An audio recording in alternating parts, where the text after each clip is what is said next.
No DQ Galaxy. We are live with a recap of Friday Night Smackdown for August 16th, 2024.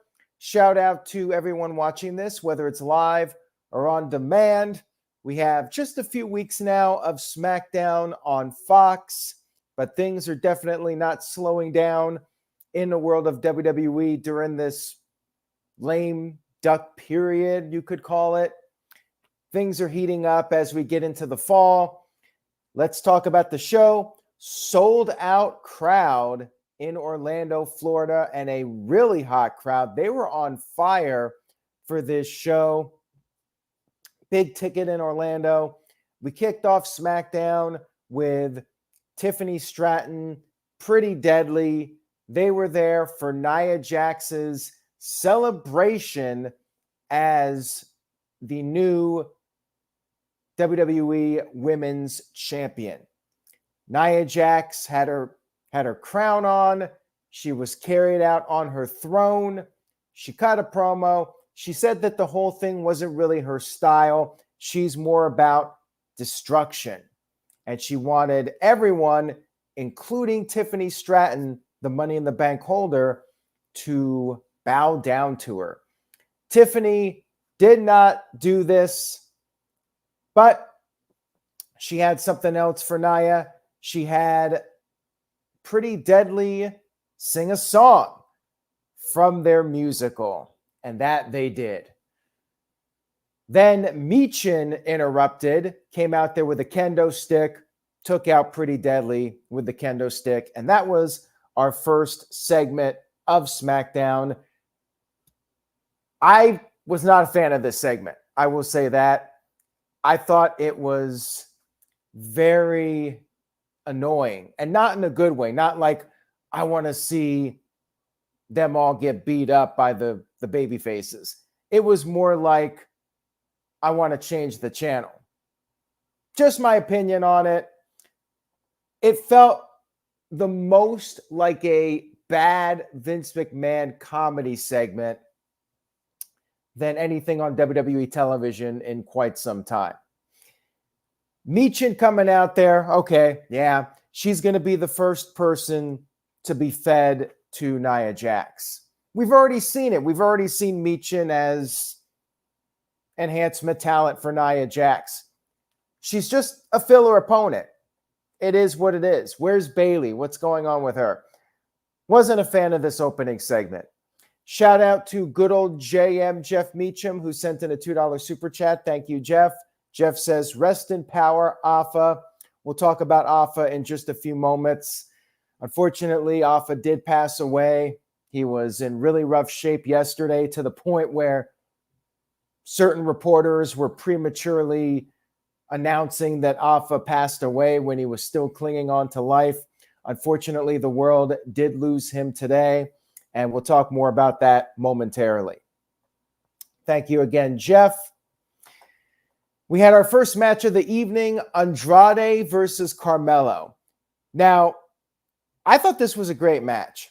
It does, however, once again make me think of Vince McMahon, because that was one of the trademarks of the Vince regime, where you would have two guys that really don't have any other direction, and they just have rematch after rematch after rematch.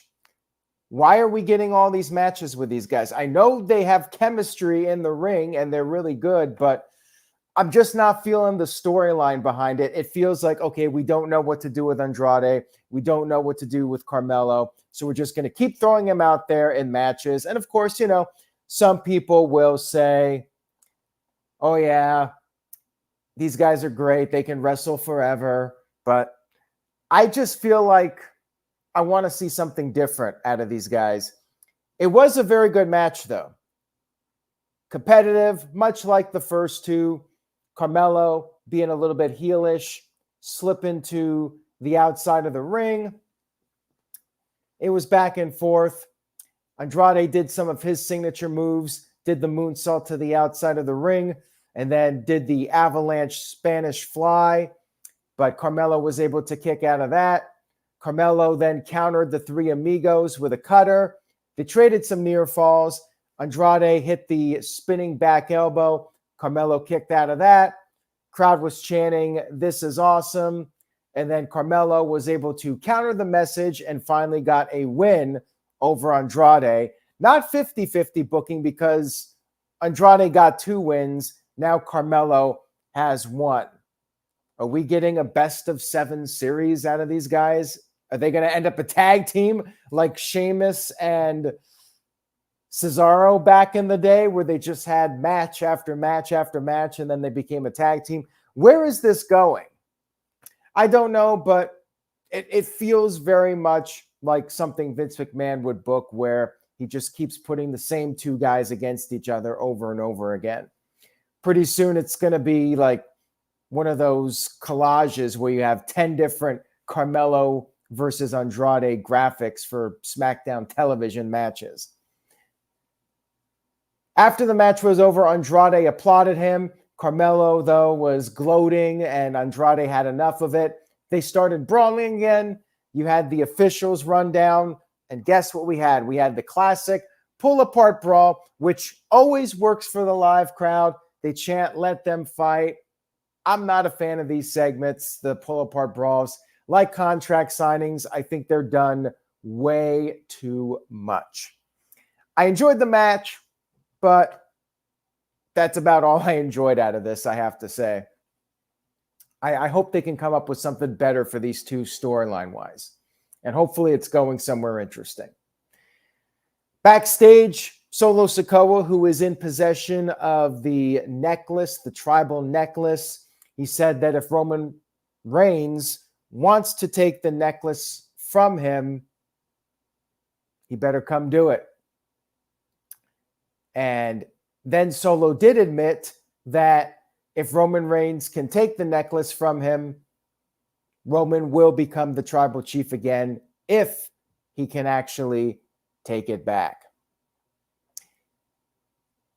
I don't know, SSBS fanboy. Apparently, I only hate on AEW and praise everything WWE does. So next time somebody says that, have them check out the beginning of this video. Next up, we had Naomi, hometown girl. You know what that means. Doesn't matter if Vince is in charge or Triple H is in charge. When the hometown heroes in their city, well, they're probably losing. It was Naomi versus Blair Davenport. Solid match. Roxanne Perez was at ringside. Several NXT people, since the show was in Orlando, they were shown at ringside. Roxanne was out there for this match.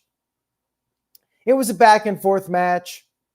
What surprised me is that after Naomi made her comeback, Blair was able to stop the momentum and picked up the win clean with a knee strike to the face. Not even outside interference from Alba Fire and Isla Dawn.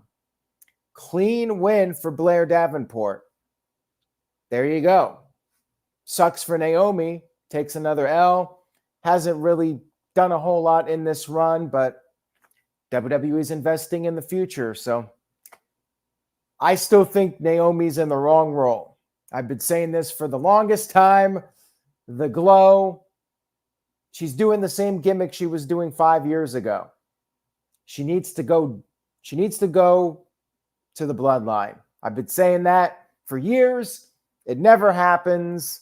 But maybe with the babyface Bloodline, she can ditch the glow, have a new look. I think she needs a bit of a makeover. Just my opinion. I think the glow gimmick is played out.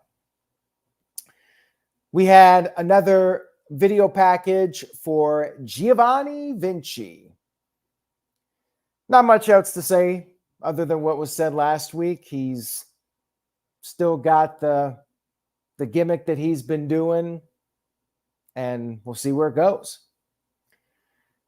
Kevin Owens was backstage as Grayson Waller was talking with Austin Theory, talking some smack, and Kevin Owens came up behind Waller. Waller was talking about how Owens was a loser and it's going to be an easy win. And Owens popped up behind him and said, well, he sarcastically said that Waller was right. and they can go out to the ring and Waller can prove it. WWE aired a video tribute to Afa. I mentioned Afa earlier, who passed away, sadly. Another great video package by WWE. They're always very well done, very classy. Sadly, we lost both Wild Samoans in a very short period of time, but it was a touching tribute to Afa. Great career and did a lot for younger wrestlers, not just his run in the 70s and 80s, but also what he did after that with his wrestling school and just being the elder member of the family who the young superstars could be influenced by. He'll definitely be missed. Rest in peace to Afa. And then we had Kevin Owens and Grayson Waller. Ethan Page, the NXT champion, was at ringside. Owens went right after Waller. You had Theory trying to provide outside interference, and it actually did work at one point. Owens took his eye off the ball, went after Theory. Waller dropped him with a DDT on the floor, took control for a while, came off the top with a flying elbow. Owens kicked out. Owens made his comeback, came off the top with a swanton. Waller kicked out of that. And then Waller did his jump from the outside into the ring to try to finish off Owens, but Owens countered it with a stunner. And then Owens had to dish out a little bit more punishment. Pop-up powerbomb, got the 1-2-3 victory. No surprise here, considering Owens is the challenger for Cody Rhodes at Bash in Berlin. After the match was over, Owens tried to powerbomb Waller on the floor, but Theory made the save. They grabbed a couple of chairs, but then Cody Rhodes, the world champion, made the save. Big reaction for Cody Rhodes. They got the chairs away. They used the chairs on Theory and Waller.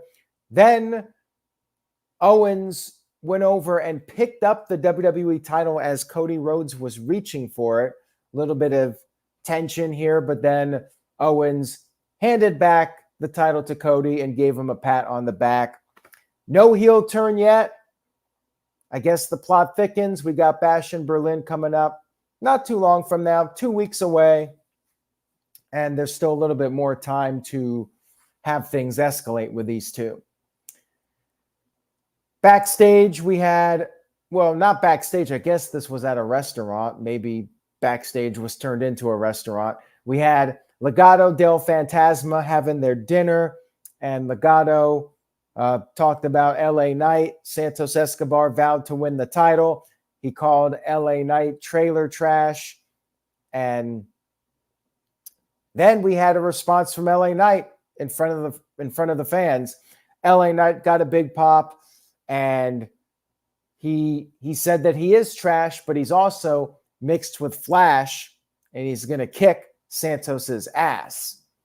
And the crowd loved it. They were loving LA Knight. It was standard promo. Sets up next week's US title match. Legado, they're there to get beat up by LA Knight. Santos is a filler opponent. I mean, he's basically the first guy to be fed to LA Knight. Backstage, we had Chelsea Green and Piper Niven. They were happy that Michin interrupted the Tiffany Stratton celebration for Nia Jax, but then they got upset when they found out that Michin got a title match for next week, and they went into Nick Aldis's locker room, and as this was happening, Nia Jax blindsided Michin and left her laying. And that's to set up next week's match. I mean, Nia Jax is winning that one. I think we all know that's going to happen. We then had DIY versus the Street Profits. Trick Williams was at ringside for this one. The Profits had the early momentum, but then after the commercial break, DIY got in some offense. It was back and forth. They were countering each other. And at one point, Gargano and Ford did stereo dives to the outside of the ring. Gargano and Ford then went at it. We had another commercial break. Ford went for the 450, but Ciampa got his knees up. DIY hit the Shatter Machine. Dawkins broke it up. Then the Profits double-teamed Ciampa. Gargano broke that up. Crowd was chanting, "This is awesome." Ford went over the top. And then he was sent out. Ford was out of the equation. DIY busted out a super kick and fairy tale ending combo to Dawkins, but Dawkins somehow managed to kick out. Wade Barrett was losing it. And then Gargano went for a spear, but Dawkins countered it. And then he hoisted up Gargano. Ford came off the top with the super blockbuster and got the 1-2-3 victory. Excellent match here. This was the best match of the show, even better than Carmelo and Andrade. This was a hell of a match. If you missed it, I highly recommend it. One of the best TV matches of the year. Sets up Street Profits for next week when they face the Bloodline for the tag team titles. Really entertaining stuff. Not sure where DIY goes from this point, but I figured they were not winning since they were the champs and then they lost the titles. WWE is going to go with a different team to challenge the Bloodline. We had our final segment of the evening, which was Solo Sakoa and Tama Tonga. No Tonga Loa. He was selling the attack from Roman Reigns last week. And once again, as the crowd was loudly chanting OTC, Solo called out Roman Reigns to try and take the necklace or acknowledge him. Roman Reigns showed up. Massive reaction. Crowd was loving Roman. And the crowd was chanting F you Solo, which I think instead of blacking out the screen and just muting the audio, they tried to just change the audio to censor the F you Solo chants. We had a big brawl erupt. Tama Tonga attacked Reigns, but Reigns fought off Tama, and then Reigns was able to dodge the Samoan spike. He hit the Superman punch. He hit the spear, and then Roman went over for the necklace. He put it around his neck. Huge crowd pop for that, but it was short-lived because out of nowhere, Jacob Fatu, with his foot in a boot, attacked Roman Reigns, beat the hell out of him, and then we got the 3-on-1 Shield powerbomb through the announce table. Roman Reigns could not fight off all three guys. Roman Reigns was left laying in the middle of the ring as Solo reclaimed the necklace and the Bloodline held up the ones. So, of course, the next logical step in the storyline, Roman Reigns gets taken out. The numbers game has caught up with him. He's going to need some help, and we'll see what happens next. Building Nexus sent in a $2 super chat, says, so much for Roman Reigns and Jacob Fatu being kept separate, huh? Well, I think the idea was to not have Jacob selling for Roman Reigns. In this instance, Jacob beat the crap out of Roman Reigns. That's the key. They didn't want Jacob looking weak. Last week was all about Roman Reigns being triumphant and taking out the Bloodline. This week was about getting the heat back on the Bloodline to set up the next step. As I mentioned, Roman Reigns is going to need some help. Just a matter of time now, I think, until we see the return of Jimmy Uso, who we have not seen since he was officially kicked out of the Bloodline. Excellent ending to the show. WWE did exactly what they needed to do with this final segment. I was not a big fan of some parts of SmackDown. I think there was a lot of filler. Hated the first segment, but it definitely picked up last 30 minutes. Great tag team match, and then an excellent final segment. Overall, I give it a solid B. Good SmackDown. The segments that needed to deliver did deliver. And I'm very excited about where this Bloodline storyline is going. Crowd is very invested in it. And I think the fans in general, very invested in it. WWE is doing a hell of a job. Roman Reigns is just at another level right now. It's unbelievable how this Roman Reigns face turn has run so far. It's been perfect. They haven't made any missteps up to this point. Building Nexus sent in a $2 super chat. Thank you for that, Building Nexus. Says, when do you think we will see Hikuleo? That's a good question. I mean, will we have Jimmy Uso return and then they're starting to look good, but they're still outnumbered? Will Roman Reigns need more people, and then will Hikuleo come in and make the numbers uneven again? I'm not sure how he fits in. Does he go on Roman's side as a babyface?